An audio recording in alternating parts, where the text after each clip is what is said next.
আপনি দেখছেন news now আমরা জানি কোনটা খবর। नमस्कार, आप सभी देख रहे हैं न्यूज नाउ में आज का समाचार। सभी एग्जिट पोल को गलत साबित करते हुए बीजेपी ने एक बार फिर हरियाणा में जीत छीन ली है। हरियाणा राज्य के गठन के बाद बीजेपी ने जीत की हैट्रिक लगाई है। हालांकि अगले 4 महीनों में जहां 3 राज्यों में विधानसभा चुनाव है, विपक्षी कांग्रेस से केवल 9 सीटें अधिक मिल रही है। क्या हरियाणा में यह जीत बीजेपी को सहज महसूस करवा पाएगी? न्यूज नाउ की खास रिपोर्ट में इस मुद्दे पर प्रकाश डाला जा रहा है। हरियाणा और जम्मू कश्मीर विधानसभा चुनाव के अंतिम नतीजे घोषित कर दिए गए हैं। जम्मू कश्मीर में 15 साल बाद कांग्रेस एनसी अलायंस की सरकार बनने जा रही है। दूसरी ओर भाजपा ने हरियाणा में रिकॉर्ड तीसरी बार सत्ता वापसी की है। हरियाणा गठबंधन के बाद से लगातार तीसरी बार कोई भी पार्टी सरकार नहीं बना पाई है। 90 सदस्य हरियाणा विधानसभा में भाजपा ने 48 सीटें जीती, जबकि कांग्रेस ने 37 सीटें जीती। यानी बीजेपी को विपक्षी कांग्रेस से सिर्फ 9 सीटें ज्यादा मिली है। कांग्रेस ने कुछ जिलों में ईवीएम में कथित अनियमितता को लेकर निर्वाचन आयोग से भी संपर्क किया है। अगले 4 महीनों में 3 राज्यों में विधानसभा चुनाव होना है। ऐसे में भाजपा का मुख्य विपक्ष दल कांग्रेस से महज 9 सीटों पर जीत हासिल करना एक बहुत बड़ी चुनौती हो सकती है बीजेपी के लिए। पिछले लोकसभा चुनाव में भाजपा को 240 सीटें मिली थी, जो 2019 के चुनाव में मिली 303 सीटों से 63 कम है। यहाँ पर भाजपा को एक बड़ा झटका लगा था। हालांकि हरियाणा में जीत ने पार्टी को मजबूत किया है, जिसका असर आने वाले 3 महीनों में होने वाले महाराष्ट्र और झारखंड विधानसभा चुनाव में रहने की संभावना है। महाराष्ट्र विधानसभा का कार्यकाल 26 नवंबर 2024 को समाप्त होगा और झारखंड विधानसभा चुनाव का कार्यकाल 5 जनवरी 2025 को समाप्त होगा। चुनाव आयोग दुर्गा पूजा के तुरंत बाद महाराष्ट्र और झारखंड में विधानसभा चुनाव की तारीख की घोषणा कर सकती है। चुनाव आयोग 6 राज्यों की 28 सीटों पर एक साथ उपचुनाव का ऐलान भी कर सकती है। महाराष्ट्र में शिवसेना, बीजेपी और एनसीपी के अजित पवार गुट की सरकार है। सत्ता विरोधी होने और 6 प्रमुख दलों के बीच वोट्स को विभाजित करना महाराष्ट्र चुनाव में सबसे बड़ी चुनौती होगी। 2024 के लोकसभा चुनाव में महाराष्ट्र की 48 सीटों में से इंडिया अलायंस को 30 सीटें मिली और एनडीए अलायंस को 17 सीटें मिली थी। इनमें से बीजेपी को 9, शिवसेना को 7 और एनसीपी को सिर्फ 1 सीट मिली थी। भाजपा को 2019 की तुलना में 2024 के चुनाव में महाराष्ट्र में 23 सीटों का नुकसान हुआ। महाराष्ट्र में महाविकास आघाड़ी और मराठा मूवमेंट बीजेपी के लिए एक बड़ी चुनौती हो सकती है। साथ ही उद्धव ठाकरे और शरद पवार के प्रति लोगों का सहानुभूति भी है। झारखंड में महागठबंधन सरकार है, जिसमें कांग्रेस, आरजेडी और लेफ्ट पार्टीज शामिल है। बीजेपी को झारखंड में सरकार बनाने के लिए संथाल परगना और कोल्हान डिवीजन की 32 सीटों पर ध्यान केंद्रित करना होगा, जहां बीजेपी के पास सीमित सीटें हैं। जनवरी में हेमंत सोरेन को भ्रष्टाचार के एक मामले में मुख्यमंत्री पद से इस्तीफा देना पड़ा और साथ ही जेल जाना पड़ा था। हालांकि जमानत मिलने के बाद वह बाहर आ गए और 156 दिनों के भीतर चंपाई सोरेन से मुख्यमंत्री पद वापस ले ली। बाद में चंपाई भाजपा में शामिल हो गए थे। हालांकि चंपाई सोरेन के कंधों पर सवार होकर बीजेपी के लिए विधानसभा चुनाव जीतना कितना आसान होगा, इसको लेकर राजनीतिक जानकार संशय में है। दिल्ली में आम आदमी पार्टी पिछले 10 सालों से सत्ता में है और मुख्यमंत्री अरविंद केजरीवाल ने 17 सितंबर को इस्तीफा दे दिया था। उनके इस्तीफा के बाद चुनाव की मांग तेज हो गई है, जबकि बीजेपी को आम आदमी पार्टी के घर में सेंध लगाने की चुनौतियों का सामना करना पड़ सकता है। अगले विधानसभा चुनाव का कार्यकाल 23 फरवरी 2025 को समाप्त होगा। Bureau report, news now. Kadamtala की घटना के बाद राज्य प्रशासन सतर्क हो गई है। उत्तरी जिले में अतिरिक्त सुरक्षा उपायों के तहत इंटरनेट सेवाएं निलंबित कर दी गई है और उनकोटी जिले में भी इंटरनेट बंद कर दिया गया है। असम और बांग्लादेश की निकटता के कारण केंद्रीय गृह मंत्रालय को भी अलर्ट किया गया है। राज्य प्रशासन ने बताया कि धर्मनगर के कदमतला में 2 दिनों की हिंसा के बाद अब स्थिति नियंत्रण में है, जिसमें एक व्यक्ति की मौत और 67 दुकान व घर नष्ट हो गए। वरिष्ठ अधिकारी स्थानीय प्रशासन के साथ कई बैठकें कर चुके हैं। इसी बीच एहतियात बरतते हुए उत्तर त्रिपुरा जिले में इंटरनेट सेवाएं बंद कर दी गई है। उत्तर त्रिपुरा जिले के अलावा एहतियात के तौर पर उन्नकोटी जिले में भी इंटरनेट सेवाएं बंद कर दी गई है।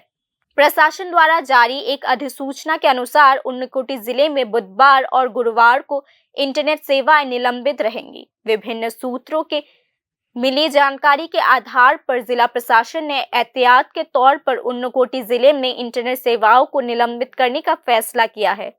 असम और बांग्लादेश से निकटता के कारण कदमतला की घटना को लेकर केंद्रीय गृह मंत्रालय को भी हाई अलर्ट पर कर दिया गया है। इस मामले में केंद्रीय गृह मंत्रालय ने राज्य सरकार को प्रभावित इलाकों में स्थिति पर नजर रखने और जरूरी कदम उठाने का निर्देश दिया है।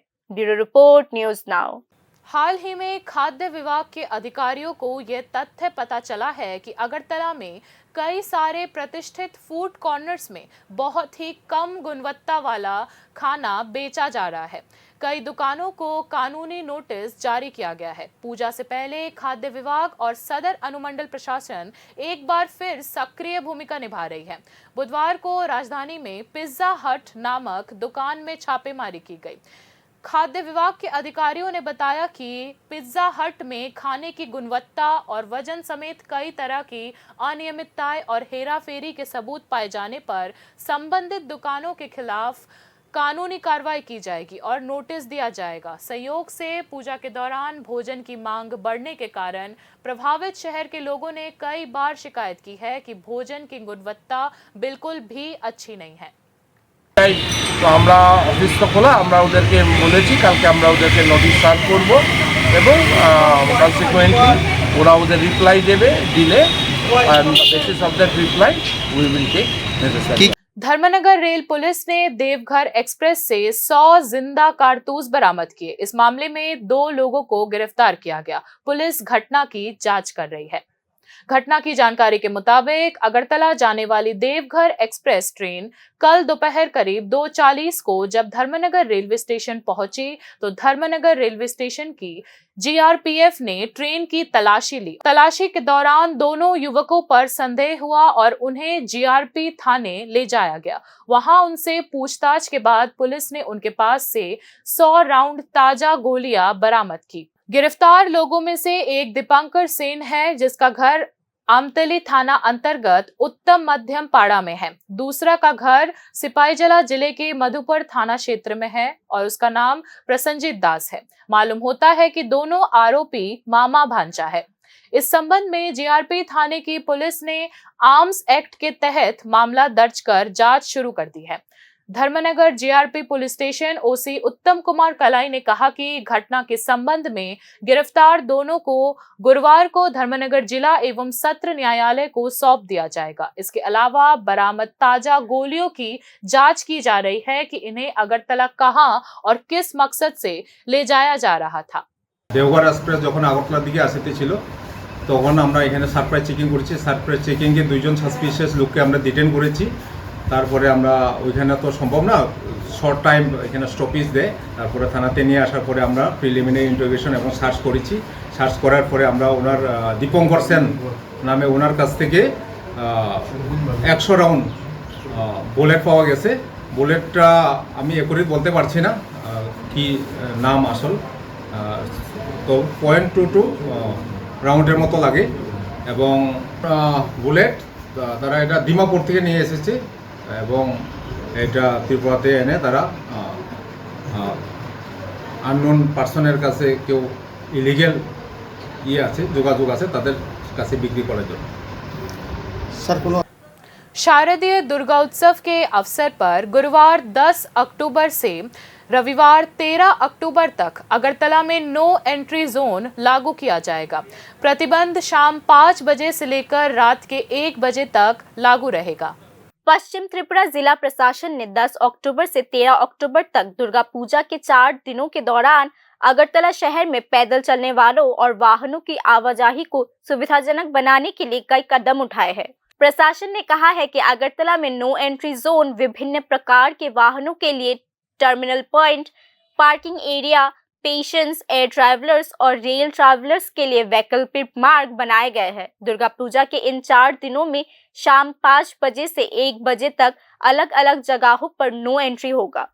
10 अक्टूबर से 13 अक्टूबर तक शाम 5 बजे से 1 बजे तक किसी भी वाहन को नॉर्थ गेट से राधानगर सर्किट हाउस क्षेत्र में नहीं जाने दिया जाएगा। नॉर्थ गेट से पास वाले वाहन सर्किट हाउस जा सकेंगे। आपातकालीन वाहन दोनों दिशाओं में यात्रा कर सकेंगे। जिन सड़कों को नो एंट्री जोन माना जाएगा उनमें बुजंगनगर चौमुनी से नॉर्थ गेट, वेलकम क्लब से भगवान ठाकुर चौमुनी, लाल बहादुर चौमुनी, गणराज चौमुनी, पेट्रोल पंप लाल बहादुर से वेस्ट कॉर्नर से old central jail, Prantik club से old central jail crossing, post office Chowmuhani, Gandhi Ghat, ग्रैंडियो जेल क्लब, गोल बाजार शामिल है।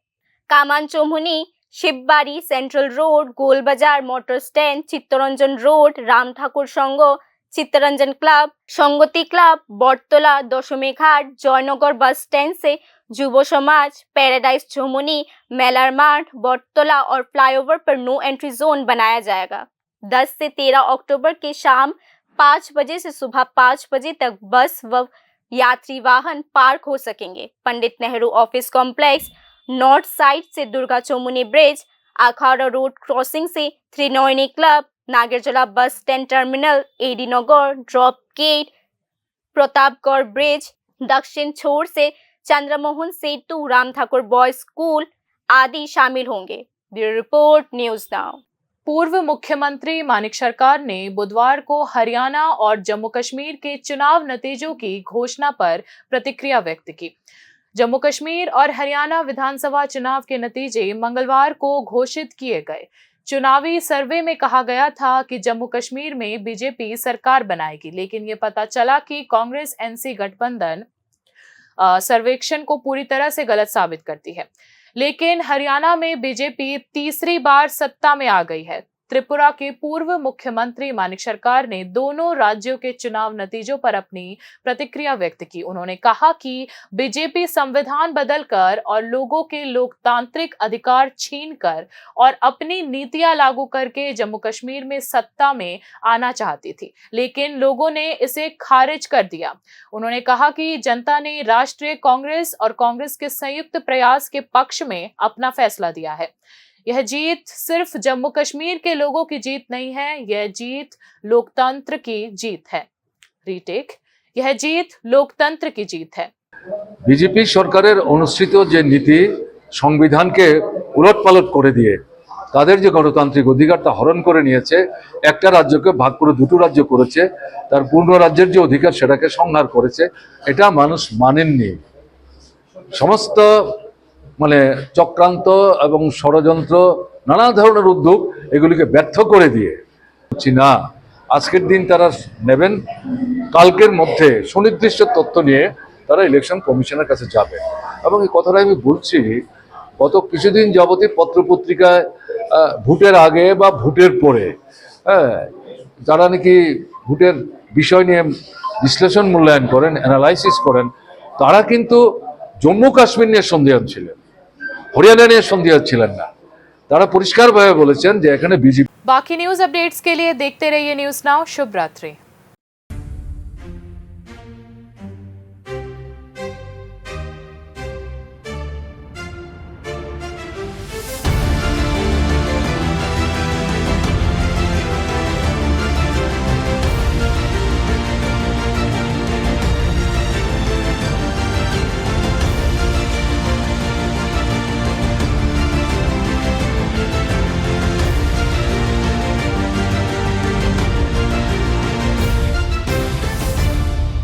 আপনি দেখছেন নিউজ নাও, আমরা জানি কোনটা খবর।